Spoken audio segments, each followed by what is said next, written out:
نفس کے پجاری، خواہش نفس کی پوجا کرنے والے، نفس کے پرستار، خواہشات کے پرستار۔ ہاں خواہشات کا تقاضا جائز ہر طریقے سے جتنا ہے پورا کرنا، اس میں کوئی خرابی نہیں۔ اس سے آگے جب بڑھ جائے، ناجائز اور حرام میں منہ مارنے لگے انسان، تو گویا کہ اب یہاں پر نفس سے معبود ہو گئے۔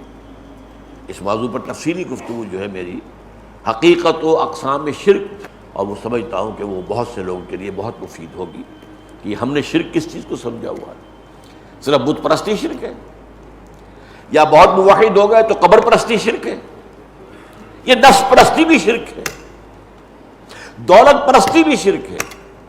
تعس عبد الدینار و عبد الدرہم، حضور نے فرمایا ہلاک ہو جائے درہم و دینار کا بندہ۔ نام عبد الرحمن ہے عبد الدینار، دینار آنا چاہیے حلال سے ہو یا حرام سے ہو، تو اب کس کا معبود کون ہے اس کا؟ دینار۔ ہندوؤں نے لکشمی دیوی، وہ سمجھتے ہیں کہ وہ لکشمی دیوی وہ ایسی ہے کہ کسی پر مہربان ہو جائے تو اسے دولت بہت ملتی ہے، تو پوجتے ہیں اس کو دولت کے لیے نا۔ ہم نے کہا اسے ہٹاؤ دیوی کو، ہم خود پوجیں گے براہ راست دولت کو، اللہ اللہ خیر چل رہا، فرق کیا؟ تو اس اعتبار سے یہ ہوا جو ہے اس میں فرمایا ارأیت من اتخذ الہہ ہواہ، کیا آپ نے دیکھا اس شخص کو جس نے اپنی خواہش نفس کو اپنا معبود بنا لیا ہے؟ افانت تکون علیہ وکیلا، تو اے نبی کیا آپ ایسے شخص کی ذمہ داری لے سکیں گے؟ یعنی یہ کہ فرض کیجئے کہ وہ قیامت کے دن آپ کے پاس آئے شفاعت کی درخواست لے کر، تو کیا آپ ایسے شخص کی شفاعت کریں گے؟ کیا آپ ایسے شخص کی ذمہ داری قبول کریں گے؟ اور جیسا کہ میں نے بارہا کہا ہے کہ اہم مضامین قرآن مجید میں کم سے کم 2 جگہ ضرور آتے ہیں۔ یہ جو نفس کو، اپنی خواہش نفس کو خدا بنا لینا، معبود بنا لینے کا معاملہ ہے، یہ پھر سورہ جاسیہ میں بھی آیا ہے۔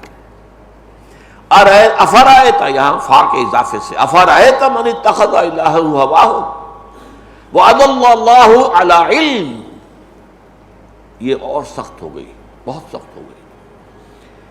کیا دیکھا آپ نے اس شخص کو کہ جس نے اپنی خواہش نفس کو اپنا معبود بنایا اور اللہ نے اسے گمراہ کر دیا ہے اس کے علم کے باوجود؟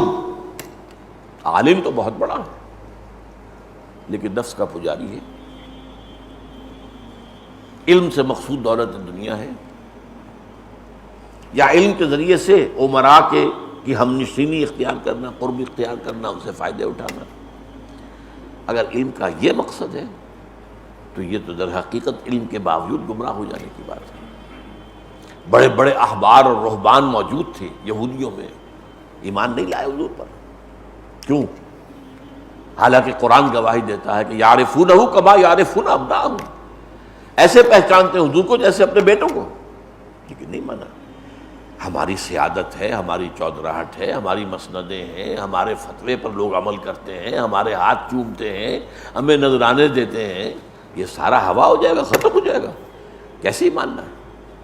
وہ جو نجران کا وفد آیا تھا، نجران سے عیسائیوں کا بڑا وفد تھا، جس نے کہ کئی دن مدینے میں مقیم رہ کر حضور سے کچھ مباحثہ وغیرہ کیا، آخر میں مباہلے کی آیت آ گئی، اچھا اب مباہلہ کرو، دلیل ولیل تو ختم ہوئی، تو آؤ مباہلہ کریں۔ تو اس پر جو ہے وہ وہاں سے کھسک گئے، راتوں رات چلے گئے سفر کر کے، کیونکہ حق تو واضح ہو چکا تھا۔ اب مباہلے میں وہ کہتے کہ اللہ اگر یہ چیز حق ہے تو ہمیں تباہ کر دے، اس کے لیے تیار نہیں ہوئے، چھوڑ کے چلے گئے۔ انہی میں سے یہ واقعہ ہے، 2 بھائی تھے وہ، ایک بھائی کی سواری نے، گھوڑا ہے یا اونٹ جو بھی ہے، اس نے ٹھوکر کھائی تو اس نے کہا تعس العباد، ہلاک ہو جائے وہ دور والا۔ دوسرے بھائی نے بڑے پوچھا کیا عباد سے مراد کیا ہے؟ کہ محمد صلی اللہ علیہ وسلم؟ اس نے کہا نہیں، وہ تو اللہ کا نبی ہے۔